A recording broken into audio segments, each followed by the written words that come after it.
Check,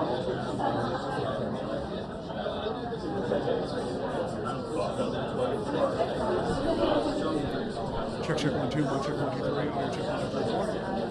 Check, check, 1, 2. Mic check, 1, 2, 3, audio check, 1, 2, 3, 4. Check, 1, 2. Check, check. Check, 1, 2, 3.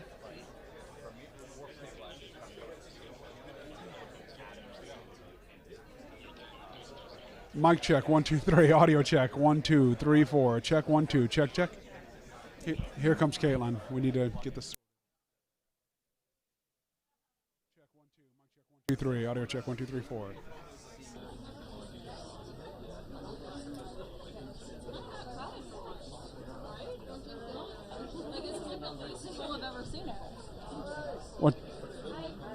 What's that? Hi. Hello. Should I sit on this box? All right. Thanks, man. Yeah, probably.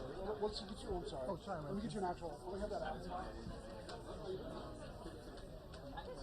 I know. She's going to need 2 boxes. She's Two boxes. 2 boxes? Yeah. It's actually my contract. 2 boxes.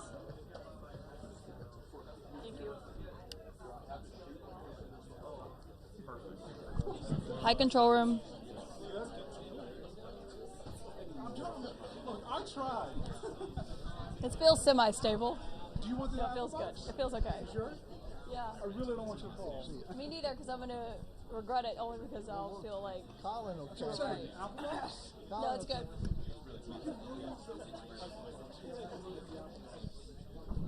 All right, we let it go. I know. High control room, can you hear me? I'll be doing the briefing. High control room, it's Caitlin. Let me know if you can hear me.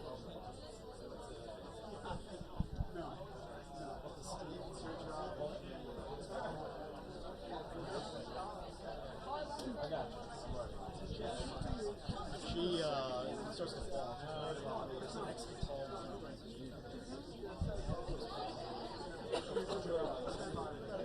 Yeah, I'm also not hearing them. You want me to tell TJ that?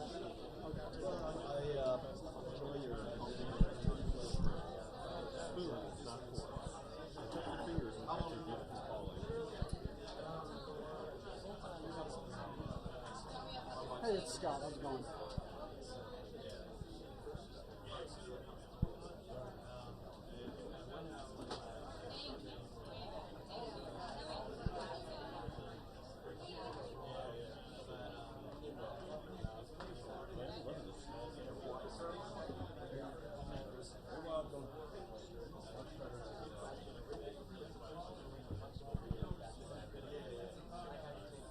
I'm getting out of here now.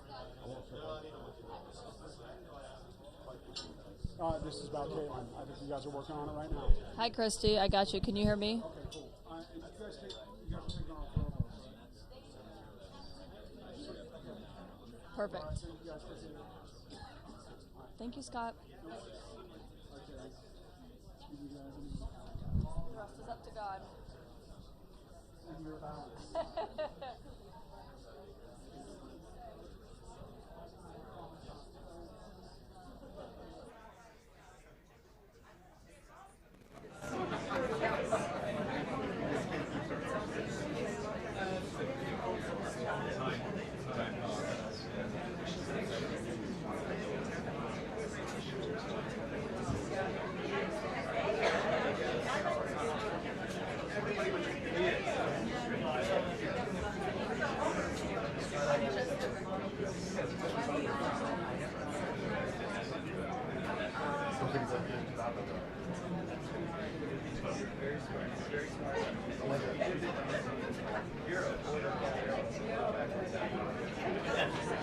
Copy, Courtney. Whoever else was talking, you were talking at the same time as Courtney, so I didn't hear you. So repeat that if it's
It'll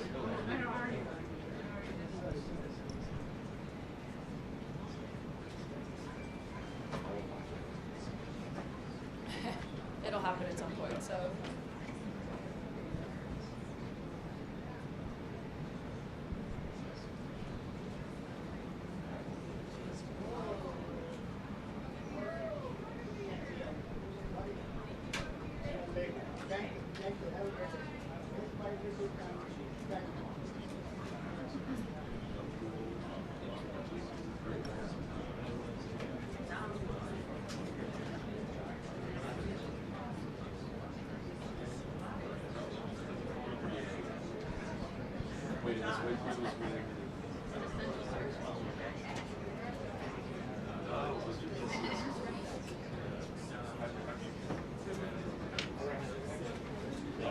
If I had to guess, I bet Karoline Leavitt that we heard from speakers basically reiterating their position that the House has nothing to negotiate.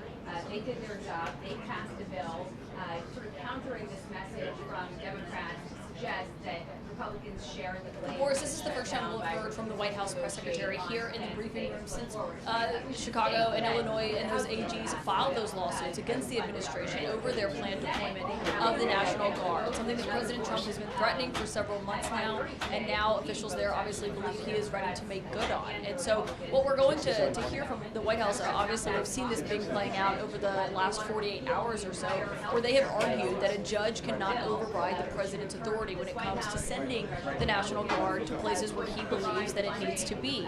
Now, of course, this reached a fever pitch over the weekend, and we've seen this playing out inside courtrooms over the weekend after that lawsuit, after the federal judge, who I should note, you mentioned her there, Boris, she was actually appointed to the bench by President Trump during his first term in office. She put out that temporary restraining order blocking the president from being able to deploy other members of different states' National Guards to Portland. That is something that she basically was arguing it wasn't tied to the facts of what's happening on the ground. And we've seen the White House arguing against that. The president has been speaking about this at length, and including yesterday was saying the judge should be ashamed of himself in this. Obviously, it's a woman judge who made this ruling. But that is really the question here of where this is going to go forward for this White House, because this is very clearly something the president has been trying to push, and he is facing serious resistance from the courts over this, saying that it doesn't line up with what's actually happening on the ground in cities like Portland. Now, we've also heard from the governor of Chicago on this front, who has been basically criticizing the president over this. And one thing to point out from that lawsuit that was filed today, Boris, they cite posts from the president going back to 2013 when he was saying that the National Guard should be on the streets of Chicago, not in Syria at that time when that chaotic civil war was playing out. And so they're basically saying this is a long-standing position the president has had. It's not based on what's happening on the ground right now. And of course, the question is how the administration is going to handle that serious pushback that they are getting from the courts. So the day goes on. I just will continue to watch it.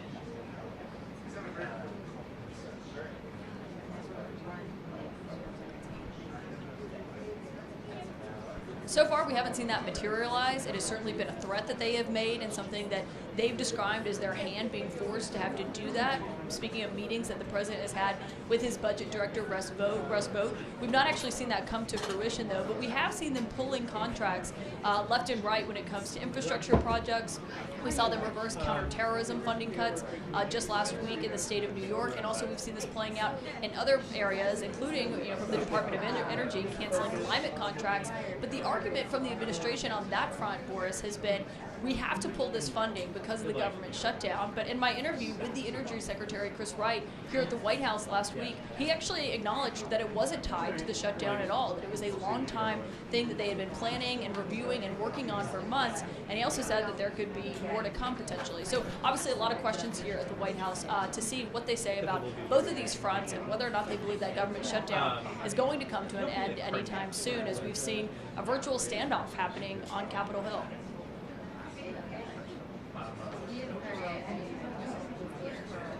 But even like for a phone? No. That's what I phone about. If it's a laptop or like Thanks, guys. I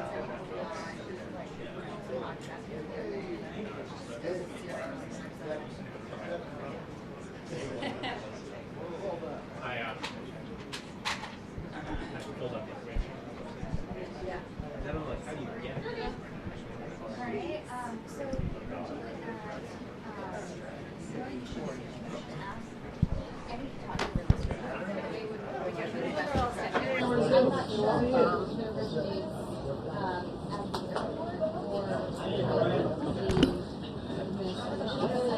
Yeah, it's like I gotta get a visa. It's like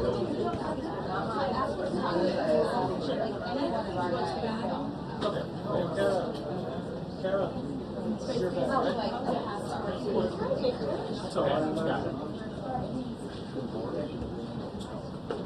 Otherwise, you would be like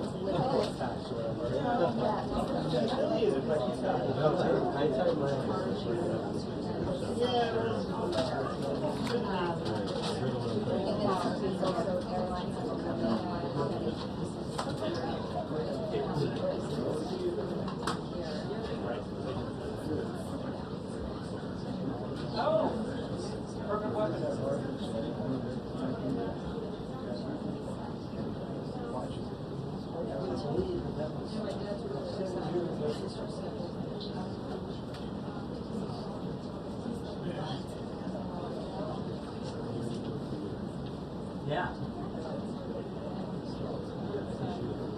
Oh yeah.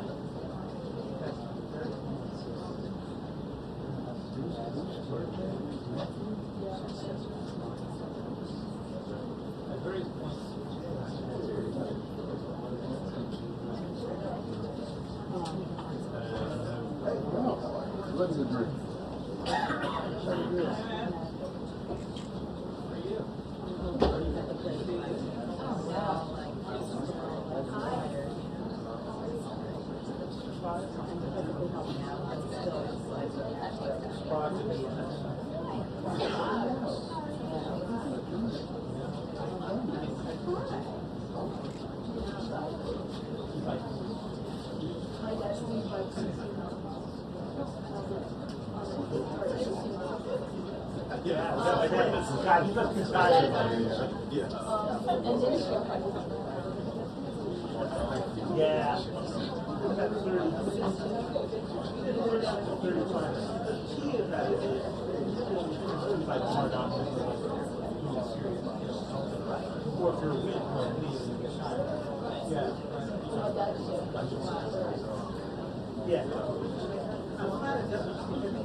Thank you. I've been trying to type it in, but it's like someone's approving it, but it's like not. Thank you. We went that time. Thank you.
I did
Hey, Steve.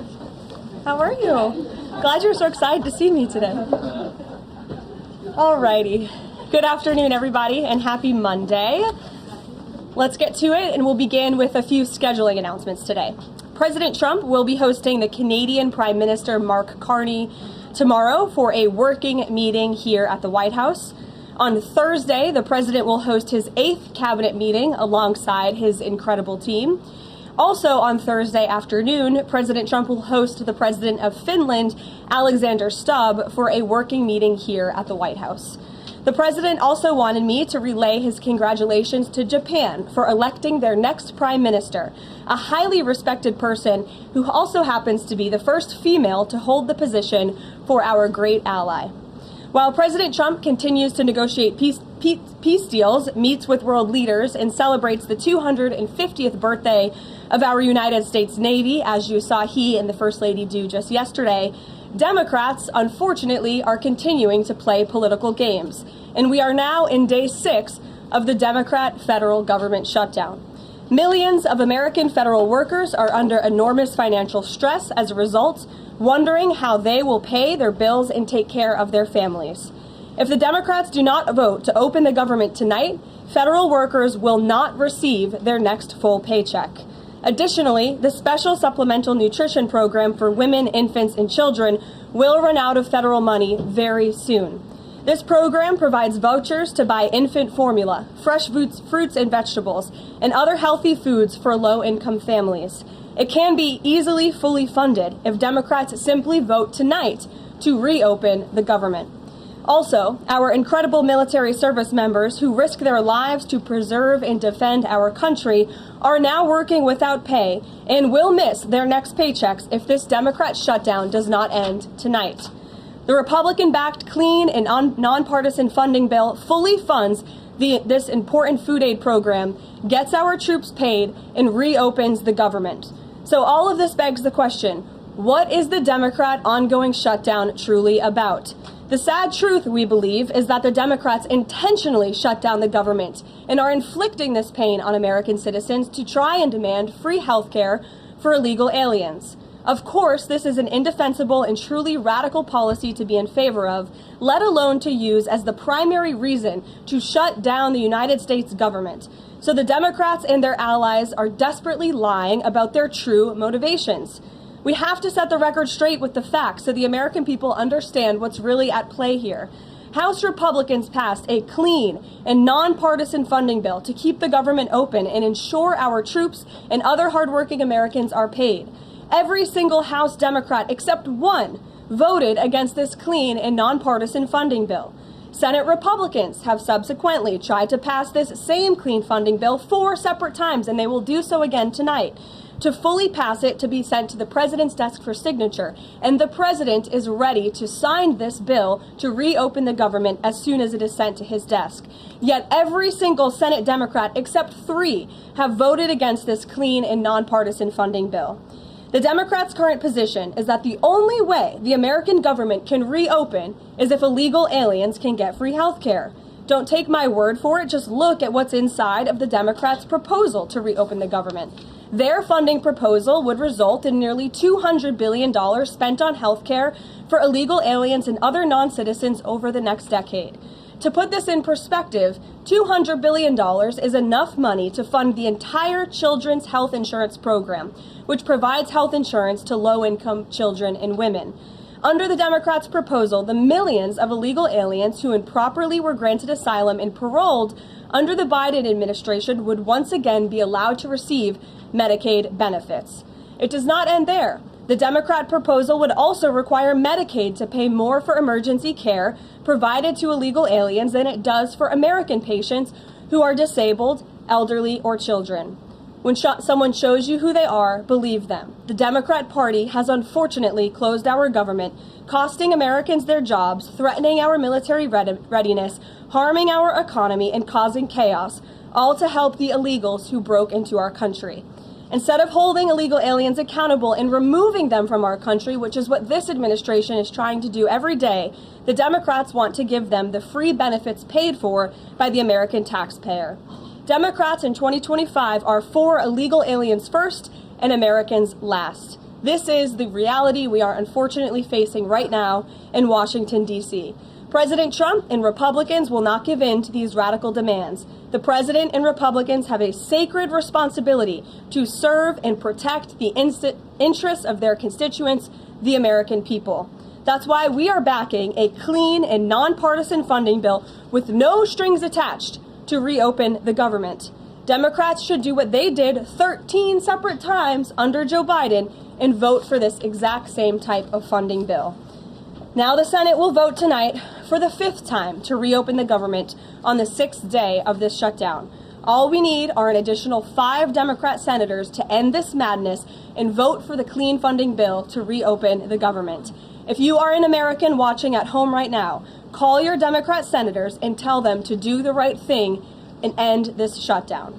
With that, I will take your questions. Here in our new media seat today, we have Elizabeth Mitchell from the Daily Signal. Elizabeth, thanks for being here, and please kick us off. Thank you for having me. I have 2 questions. First, President Trump told reporters yesterday that firings of federal employees are taking place right now.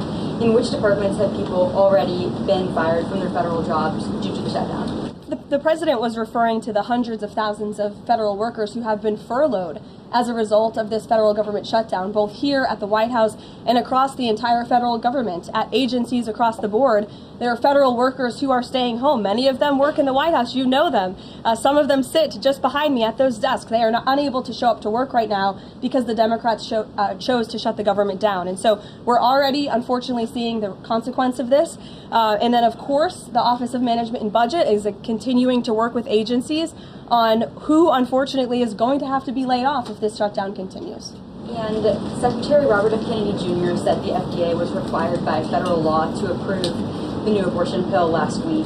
Is the administration considering steps to undo this in light of requests from pro-life Congress members and organizations? I think Secretary Kennedy and the Department of Health and Human Services, as I addressed in the briefing last week, were following the law, and we will continue to do so. As I said last week as well, it's not an endorsement of this drug by any means. It's just a law that they were following. Jennifer.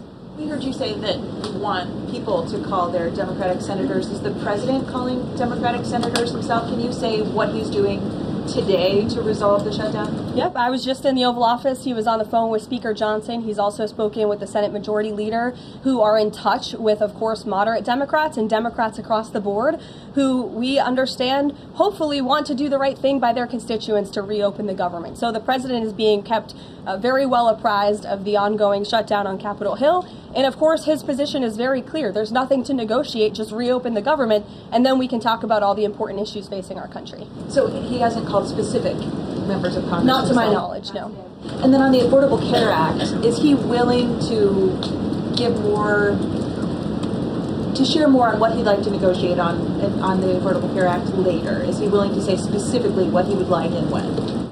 But look, the president is definitely committed to fixing and improving our healthcare system. You saw it again last week when he had one of the largest pharmaceutical companies in the world coming into the Oval Office and promising to lower drug prices by 200, 300, 100% in many cases for various types of drugs for American patients. That is a huge fix to a broken system that has been ripping off the American people for far too long. So the president's very committed to this. But right now, we need to reopen the federal government, and the president is remaining very firm in that position. Catherine. If the vote fails in the Senate today to reopen the government, would that trigger layoffs? Look, again, we hope that the vote will not fail because this administration wants to reopen the government. We don't want to see people laid off. But unfortunately, if this shutdown continues, layoffs are going to be an unfortunate consequence of that. Is there timing for when that would happen? Well, look, we'll see how the vote goes tonight. Is the White House floating a proposal to cap Obamacare subsidies by denying them to new enrollees? I have not seen a proposal like that. Emily. Thanks, Caroline. The president said yesterday he was considering a phase 2 approach to Venezuela. Is the president considering U.S. boots on the ground or any kind of support of overthrowing Maduro? I won't get into any specific proposals that are being considered by the president and his national security team, but I think we've been pretty transparent and clear in the administration's view of the illegitimate Maduro regime, and the president has taken very unprecedented, tough action to end the illegal trafficking of illicit drugs into our country from Maduro's illegitimate regime. Danny, go ahead. Thanks, Caroline. The French government has collapsed again for the fourth time in a year. And I was just wondering if there's any concern in the White House about the kind of ongoing political crisis there. Any thought about whether the President Trump's good friend, President Macron, should either call elections or even resign over that? Well, I can tell you the White House and the National Security Council are very much aware of this situation, but I think it would be imprudent of me to weigh in on French internal politics from the podium, so I will reserve comment on that. Behind you, yes. What is President Trump's expectations for talks today and I guess this week in Egypt? And is there a new timeline that the president is giving all sides to reach an agreement? Yes. There are technical talks happening right now in Egypt amongst Special Envoy Witkoff and Mr. Kushner, as well as their respective parties from all sides. What we saw take place on Friday, and I have not commented on that from the podium yet, is truly remarkable.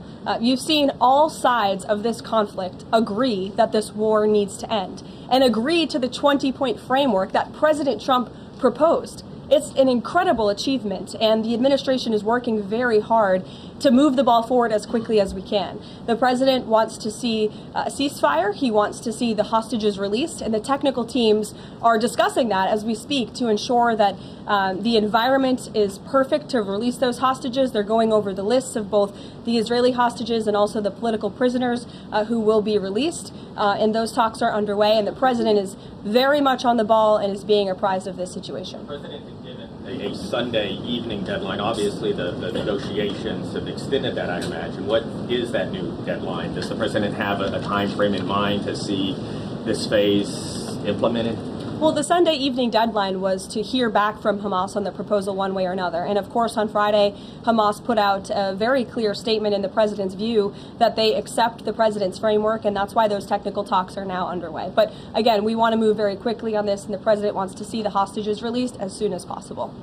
Steve. How long do you expect those technical talks to last, Caroline? I don't want to draw a red line up here, Steve. Of course, it's very important, as I just mentioned, that we get this done quickly. That's how the president's team feels, so we can get some momentum, get the hostages out, and then move to the next part of this, which is really ensuring that we can create a lasting and durable peace in Gaza and ensure that Gaza is a place that no longer threatens the security of Israel or the United States. What do you expect to be on the agenda for the president's meeting with the Prime Minister of Canada tomorrow? I'm sure trade will be a topic of discussion tomorrow and all of the other issues that are facing both Canada and the United States. I know the president looks forward to having that discussion with Carney in the Oval Office. Caitlin. Thanks, Caroline. I have two questions. On the layoff of federal workers, potentially, the president said yesterday that Democrats will be to blame if federal workers lose their jobs. Historically, though, in past shutdowns, workers have been furloughed, but they have not been laid off en masse. So wouldn't that be the president's call to lay people off? As I've said repeatedly, Caitlin, this conversation about layoffs would not be happening right now if the Democrats did not vote to shut the government down. And as I also said last briefing as well, we are $37 trillion in debt, and the government is not receiving any cash. So someone has to look at the balance sheet and be good stewards of the American taxpayer dollar. And layoffs are an unfortunate consequence of that.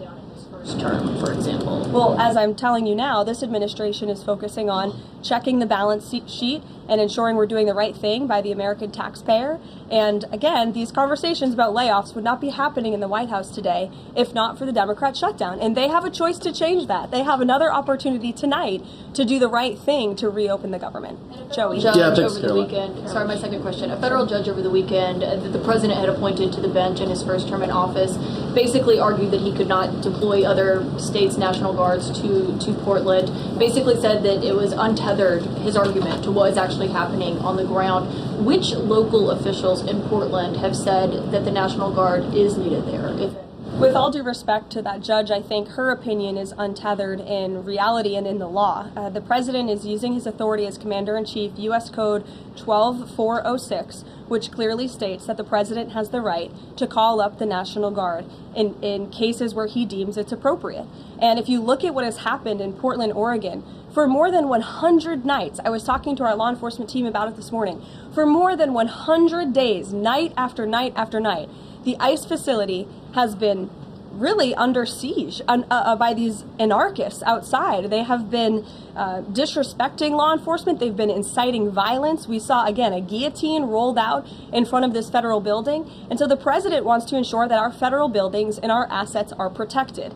And that's exactly what he's trying to do. And ultimately, in the case in Los Angeles, that judge ruled in the Ninth Circuit, that panel of judges ruled that those troops could remain and that the president was well within his authority to do so. So we are appealing that decision. As you know, we expect a hearing on it pretty quickly, and we're very confident in the president's legal authority to do this, and we're very confident we will win on the merits of the law. But no local officials that you can point to that have said we need the National Guard? Because I spoke to the police chief of Portland last week. He said that the president's claims just don't match up with what's happening on the ground. I would encourage you as a reporter to go on the ground and to take a look at it for yourself, because there's been many members of the press, not press in this room, but independent journalists, some of whom we'll be inviting to the White House very soon to share their stories, because they have been in the middle of these riots and they have witnessed the anarchy that is taking place night after night. It's on video. You should play it on your show. You have a great opportunity on prime time on CNN to show your audience. Yeah, but you're probably talking to partisan Democrat officials who are opposed to everything this president does.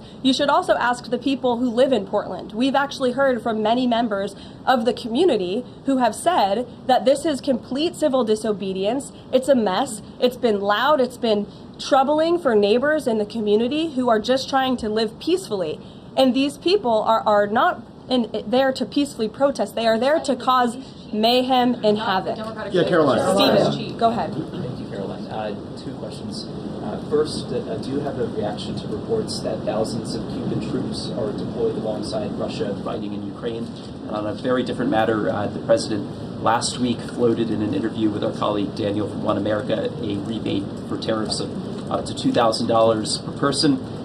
Is that plan contingent on the Supreme Court's upcoming ruling on the legality of the tariffs? And is the White House preparing for legislation to make that happen? Sure. On the first point, I have not seen that report, Stephen, but I'll check in with our national security team after this and we'll get you an update. To your second point about the tariff rebates, I think it's an idea that the president has discussed and floated with his team of advisors, but no decision has been firmly made at this point in time. Why don't we go to the back? Owen. Good afternoon. Good afternoon. A few days ago, President Trump demanded Jay Jones of Virginia get out of the race for condoning political violence in a text message against a Republican politician a few years ago. He hasn't left the race. He hasn't dropped out. What's the president's reaction?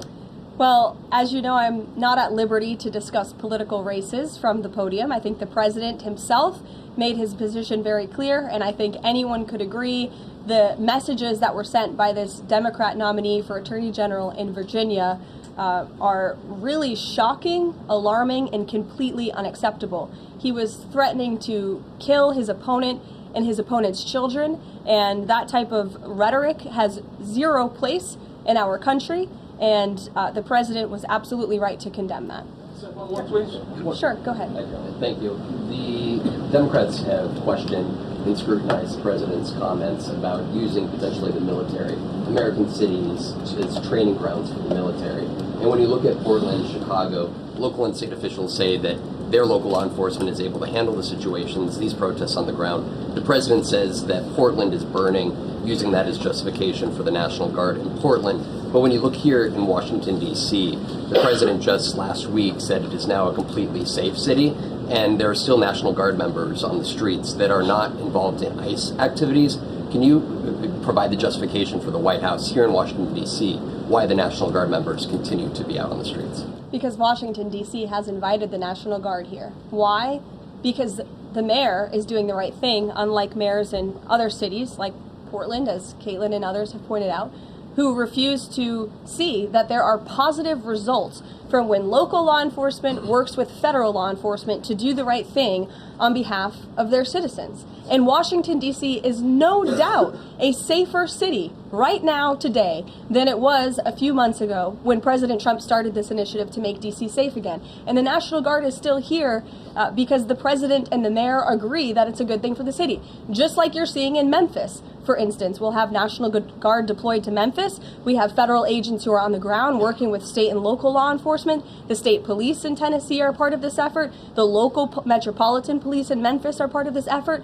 State and local law enforcement and federal law enforcement should be working together. And it's a shame that we see in some cities across the country that their mayors are just simply refusing to cooperate because they don't like Donald Trump. And that's what this boils down to. And I don't think any American would disagree that Chicago needs more law enforcement reinforcements, that they need more resources. Look at this headline from over the weekend. At least 30 people shot during the weekend in Democrat-run Chicago. 5 of them were killed in one weekend. This is completely unacceptable, and the president wants to make American cities safer, and he's willing to work with anyone to do it. If the courts allow you to ultimately send in the National Guard into Chicago and Portland, do Democrats not have reason to be concerned that there are long-term plans by this administration to keep U.S. military or the National Guard in American cities, like what we're seeing here in Washington? Why should they be concerned about the federal government offering help to make their cities a safer place? They should be concerned about this. They should be concerned about the fact that people in their cities right now are being gunned down every single night. And the president, all he's trying to do is fix it. And there has been a complete smear campaign by the Democrats and the media, quite frankly. I was reading Political Playbook this morning, one of the most inside the Beltway newsletters you can find. And you guys are framing this like the president wants to take over the American cities with the military. The president wants to help these local leaders who have been completely ineffective in securing their own cities. And we have already seen there's a positive formula for that. Look at Washington, D.C. The murder rate has declined significantly. Our streets are safer. People who live here feel safer. All of you in this room, I know you do, you just won't admit it. And it's a proven system that works, and the president wants to make America's cities safe again. And I don't think there's anything wrong with that. Michael. Thank you, Caroline. 2 questions, if I may. Because the mayor wants them. Michael. These talks in Egypt, if Hamas does agree to relinquish power and give it up, cede power to this transitional technocratic government, if that does happen, would the Trump administration then recognize a Palestinian state? Look, I don't want to get ahead of the technical talks right now, Michael. They're extremely sensitive. They're taking place, again, as we speak, and there's a lot of, there's many things to discuss, of course. This is hopefully we expect and we hope going to be one of the greatest peace deals this world has ever seen. And the Trump administration is working diligently and working very hard to get there. And as I said, Friday, all terms agreed. We have the Arab countries who are working with us. Of course, Israel has been incredible in cooperating with the president's plan and agreeing to it. And we're very hopeful, and we expect that to continue. You tweeted about this over the weekend. Thank you. I was going to you in the blue shirt and tie. Thank you, yes, Caroline. You're welcome. The Daily Mail. Today, the Supreme Court declined to hear Ghislaine Maxwell's appeal. Will Trump rule out granting her clemency? Is that something the White House is considering? It's not something I've heard discussed. And we don't comment on clemency requests that may or may not have been made, but I'm certainly not tracking that one at this point in time. Caroline. Jordan, go ahead. Thank you, Caroline. So we're talking about these radical groups in Portland and Chicago.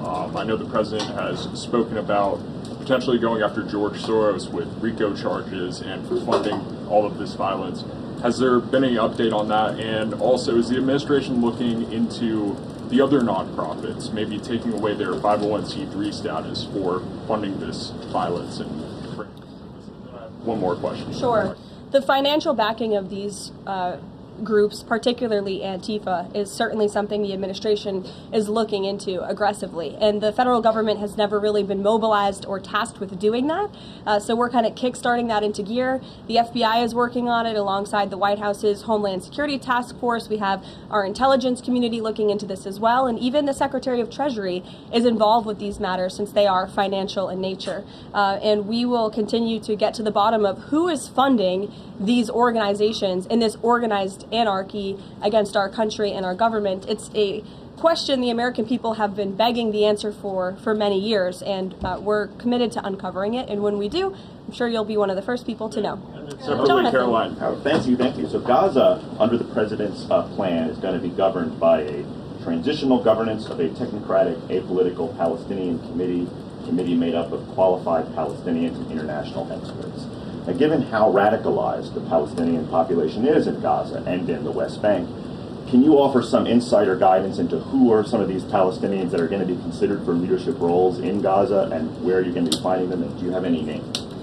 We're not quite there yet, Jonathan. The president believes peace is possible in Gaza, and that's why he presented this detailed and comprehensive plan. The first step of that is securing a ceasefire and releasing the hostages, and then those conversations about ensuring a durable and lasting peace can continue. But what do you need to have peace in a region like Gaza that's been war-torn for far too long? You need security guarantees and you need good governance. And so those will be two of the priorities that this administration is focused on. If I may, the president has said he wants the government to reopen this week in a deal.